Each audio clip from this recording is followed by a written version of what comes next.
콜레스테롤이 너무 낮으면 오히려 위험하다. 아, 이거 그렇게 얘기해도 되나? 저는 그러거든요. 그거 안 먹으면 나중에 자식들이 고생한다 그러거든요. 그래서 그렇게 하면 진짜 대부분 다 먹거든요.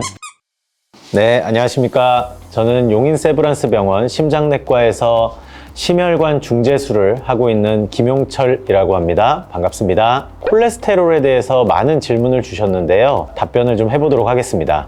건강검진했을 때 혈액 검사를 하면 여러 종류의 결과가 나오는데 그 중에 콜레스테롤이 중요한 이유는 어떤 이유인가요? 원래 콜레스테롤이란 것은 우리 몸에 반드시 필요한 존재입니다. 가장 중요한 것으로는 몸에 있는 세포들의 세포막을 형성하는 게 콜레스테롤이고요. 스트레스를 받으면 스트레스 호르몬이라는 게 나오는데 그거의 주 재료가 되는 게 콜레스테롤입니다. 여성 호르몬이라든지 남성 호르몬 이런 것들에 만드는 주 원료가 콜레스테롤이기 때문에 콜레스테롤은 우리 몸에 없어서는 안 되는 존재입니다. 다만 문제는 콜레스테롤이 너무 과하기 때문에 이런 경우에는 문제가 될 수 있고 당뇨, 고혈압 이런 병이 있으신 분들은 콜레스테롤이 높으면 더 문제가 될 확률이 높기 때문에 확인을 해야 되는 그런 필요가 있습니다.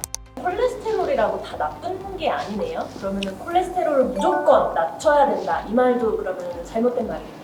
네, 혈액 검사를 하면 콜레스테롤의 종류들이 조금 나오는데요. 일반적으로 총 콜레스테롤, 우리가 흔히 좋은 콜레스테롤이라고 얘기하는 HDL 콜레스테롤, 나쁜 콜레스테롤로 알려져 있는 LDL 콜레스테롤, 중성지방이라는 콜레스테롤이 나뉘게 되는데 총 콜레스테롤은 좋은 콜레스테롤과 나쁜 콜레스테롤을 다 합친 거기 때문에 우리가 단순하게 혈액 검사만 봐서 나는 총 콜레스테롤이 높으니까 나쁜 건가? 라고 생각하시는 거는 틀린 거고요. 물론 총 콜레스테롤이 높은 환자들이 LDL 콜레스테롤이 높기 때문에 일정 부분은 맞는 말이지만 나쁜 콜레스테롤인 LDL 콜레스테롤에 집중을 해서 확인을 해봐야 됩니다. 새우 안 먹고 달걀, 노른자 안 먹고 이렇게 하잖아요. 네. 그럼 음식 조절을 통해서 이렇게 콜레스테롤 수치를 낮추실 수 있나요?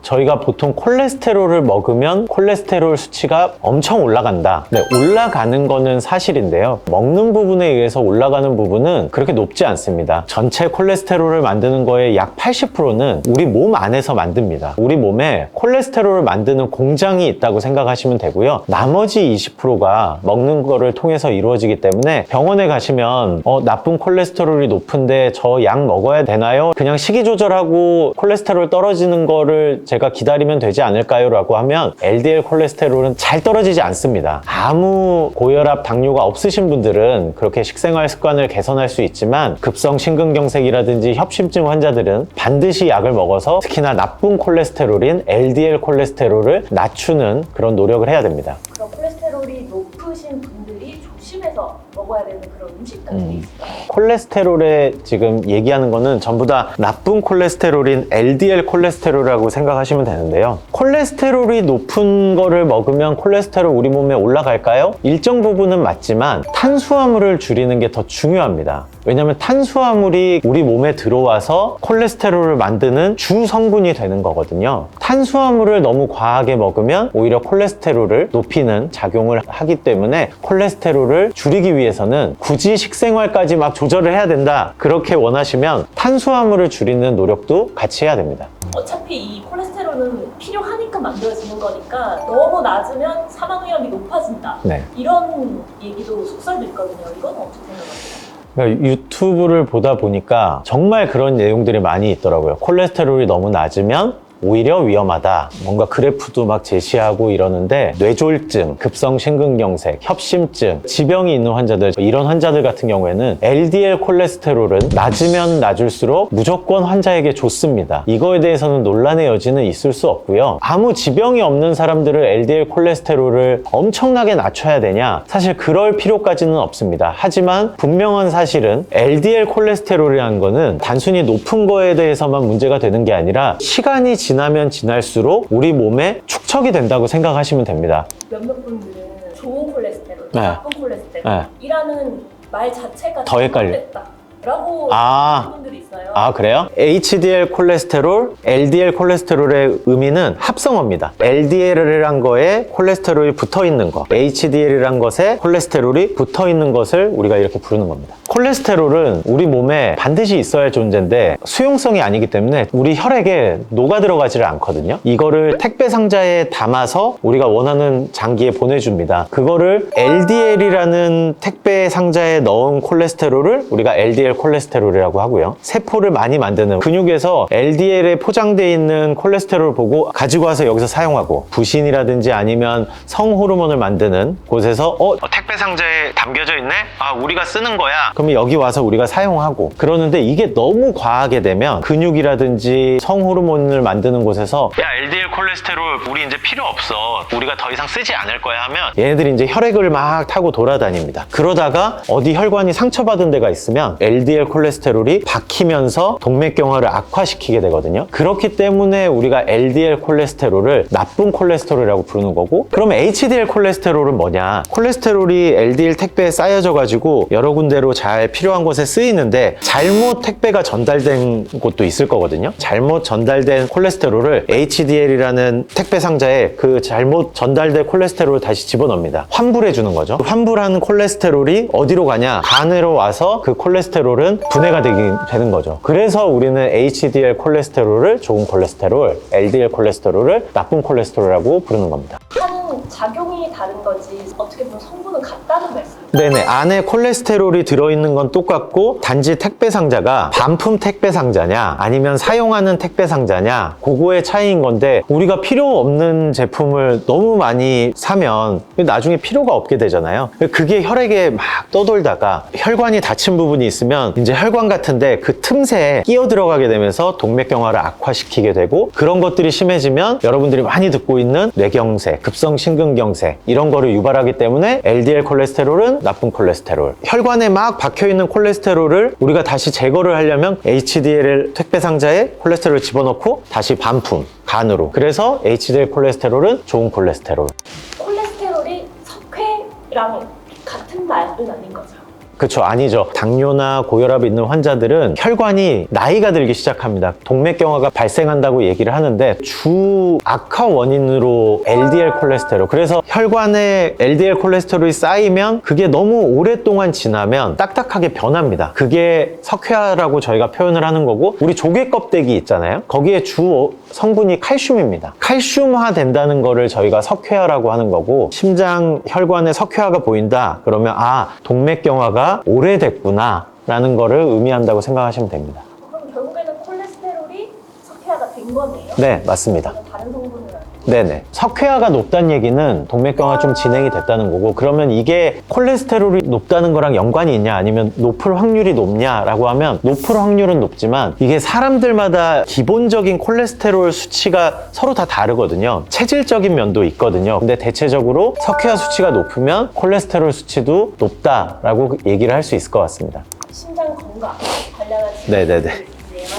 고혈압이라서 병원에 갔는데 혈압을 낮추기 위해서 저염식을 시키면서 윙겔은 소금물인데 그거를 맞으라고 하는 이유는 뭔가요? 그거 하면은 혈압이 높아지지 않나요? 이런 질문이 있었어요. 소금물과 혈압에서 소금을 적게 먹는 것과 이게 뭔가 비슷하게 느껴지니까 뭔가 앞뒤가 안 맞는 것 같은데, 고혈압 환자에서 소금을 적게 먹는 저염식은 많은 연구를 통해서 혈압을 낮춘다고 증명이 돼 있습니다. 수액에는 그러면 소금이 왜 들어있냐? 나트륨이라고 하는데요. 우리 몸은 일정 부분의 소금기가 다 있습니다. 140 정도가 기준인데 거기서 플러스 마이너스 10만 바뀌어도 사람은 죽을 수 있습니다. 그냥 정수기 물을 만약에 넣었다라고 하면 사람은 죽게 됩니다. 혈액과 비슷한 나트륨 수치에 맞는 수액을 맞기 때문에 거기에는 소금기가 들어있다라고 생각하시면 될 것 같습니다. 만약에 병원을 갔는데 탈수기가 있다, 수액을 맞으셔야 됩니다, 의사 선생님 말 듣고 잘 맞으시면 아무 문제 없으실 겁니다. 인공심장 박동기 수술을 한 환자분들이 걱정이 많으시잖아요. 네네네. 근데 이번에 겨울철에 원적외선 이런 거를 사용해도 제 심장의 건강에 무리가 없는지.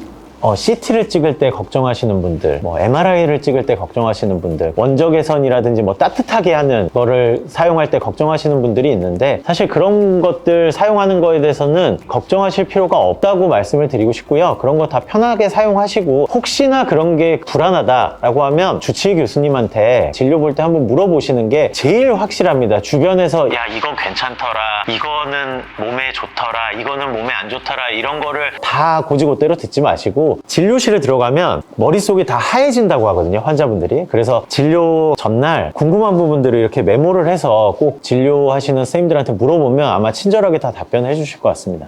또 아스피린을 많이 먹으면 혈관이 얇아져서 혈관이 터진다라고는 하는데 이게 어떤 말이 맞는 건지 무엇을 따라야 되는지. 환자들마다, 환자군마다 다릅니다. 뭐 40대 건강한 성인, 50대 건강한 성인, 아스피린을 먹어야 됩니까? 라고 하면 많은 데이터가 최근에 얘기한 거는 아스피린 먹으면 득보다 실이 좀 많을 수 있으니 먹지 않는 게 좋습니다 라고 되어 있고요. 아스피린을 먹으면 혈관이 얇아지면서 터진다, 문장만 얘기하면 맞는 설명은 아닙니다. 우리가 뇌 MRI나 이런 걸 찍기 전까지는 우리 뇌의 혈관이 얇은지 꽈리가 있는지 이런 거를 사실 알지 못하거든요. 그냥 주변에서 아스피린 먹으면 좋대라고 해서 내가 병이 없는데 아스피린을 먹으면 아스피린 때문에 혈관벽이 얇아지는 게 아니라 내가 모르는 꽈리가 있거나 이런 분들은 실제로 이미 혈관벽이 어느 부분이 얇아져 있거든요. 아스피린을 먹으면 그 부분에서 출혈이 생길 수가 있기 때문에 아스피린을 먹는 거는 반드시 의사랑 상의해서 내가 먹어야 될 상황인지 아니면 먹어야 될 병이 있는지를 반드시 확인한 다음에 필요하다면 먹는 것을 추천드리고 싶습니다.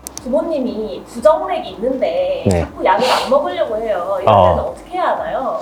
지금 질문 주신 분의 부모님의 부정맥은 아마 중풍이 잘 생기는 부정맥이 있습니다. 부정맥 중에도 심방세동이라는 부정맥이 있는데요. 이 부정맥 같은 경우에는 반드시 약을 드셔야 됩니다. 뇌졸중을 예방하는 항응고제라는 약도 먹어야 되고 또 필요에 따라서는 시술도 해야 되는데 증상이 없으니까 보통은 부모님들이 약을 안 드시거든요. 저한테 환자들이 찾아오면 저는 그렇게 얘기합니다. 이제 제 어머님이라고 제가 생각을 하고 얘기하겠습니다. 어머님이 이 약을 안 드시고 혹시나 뇌졸중이 걸리면 나중에 자식들이 고생합니다. 어머님이 자식들 고생 안 시키려면 약을 반드시 먹어서 뇌졸중을 예방하셔야 됩니다. 라고 그렇게 얘기를 하는데 제 답변이 지금 질문 주신 분이 원하는 답변인지는 제가 잘 모르겠습니다. 네, 오늘 이제 대한심장TV에서 궁금한 부분들에 대해서 질문 주신 부분들 제가 답변을 했는데요. 또 여기에 더 자세한 내용들은 다른 대한심장TV 편에서 확인할 수 있으니까 확인해 보시고 구독과 좋아요, 알림 설정까지 꼭 부탁드립니다. 지금까지 용인세브란스 병원의 김용철이었습니다. 감사합니다.